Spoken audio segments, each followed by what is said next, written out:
La photographie, c'est un métier qui fait rêver, pas vrai? Mais au-delà des belles images, ça veut dire quoi au fond, être photographe en Belgique aujourd'hui? Eh bien, c'est ce qu'on va décrypter ensemble. Juste pour préciser, cette analyse vous est proposée par Trajectoire, ça s'écrit avec un K, c'est le centre de référence pour l'orientation scolaire et professionnelle en Belgique.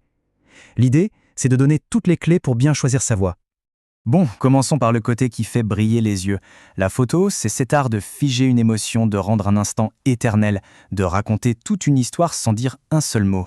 C'est vraiment cette étincelle créative qui attire tant de monde. Alors, cette idée de pouvoir raconter des histoires en un seul petit clic, est-ce que ça résonne? C'est un peu le point de départ de tout. Si la réponse c'est oui, alors ça vaut le coup de continuer l'exploration. Mais attention, dire photographe, c'est un peu comme dire musicien. C'est un terme très large. Derrière, il y a tout un monde de spécialisation.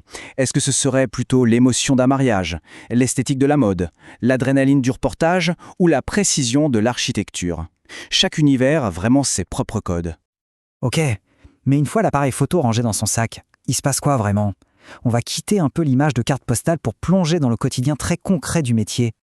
La journée type, elle révèle une réalité que beaucoup ignorent. La prise de vue, en fait, c'est juste la partie visible de l'iceberg.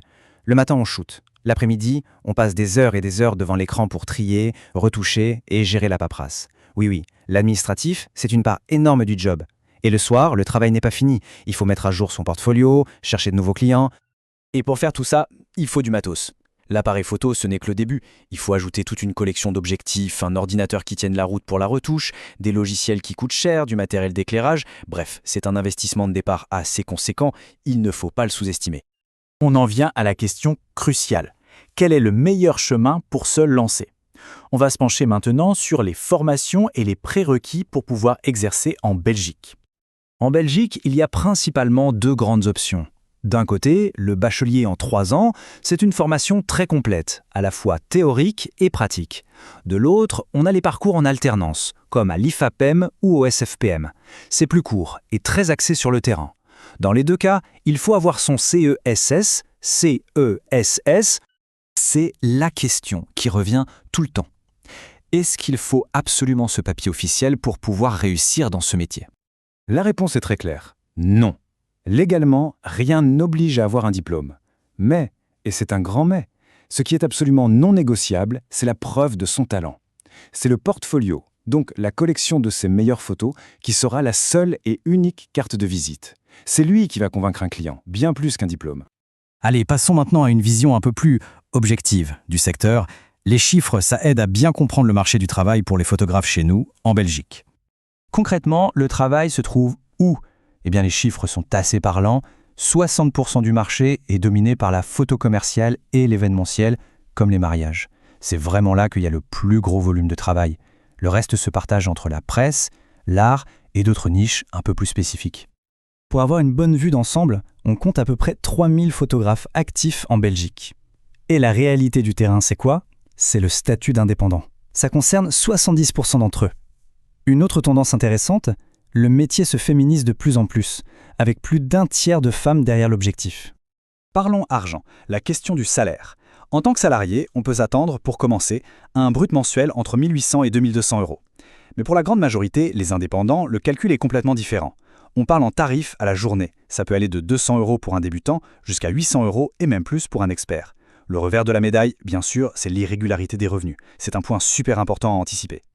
Bon, après tout ce qu'on vient de voir, on arrive à la question la plus importante finalement. Est-ce que ce métier est vraiment fait pour soi? C'est le moment de faire un peu d'introspection. Qu'est-ce qui apporte le plus de satisfaction? Écoutons Manon, qui est photographe indépendante. C'est souvent ce contact humain, cette émotion partagée, qui donne tout son sens au métier. Pour y voir vraiment clair, il faut peser le pour et le contre. Du côté des avantages, on a une liberté créative énorme. La possibilité d'être son propre patron, c'est génial.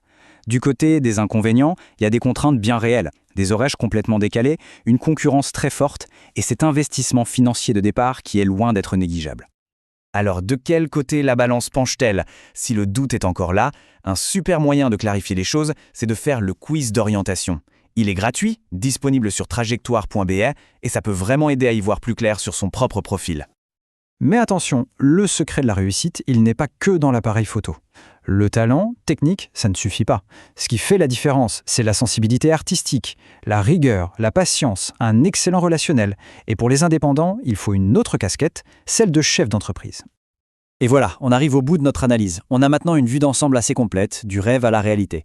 La vraie question, ce n'est peut-être plus faut-il se lancer, mais plutôt comment construire son propre chemin dans cet univers qui reste passionnant. À chacun de trouver le bon angle.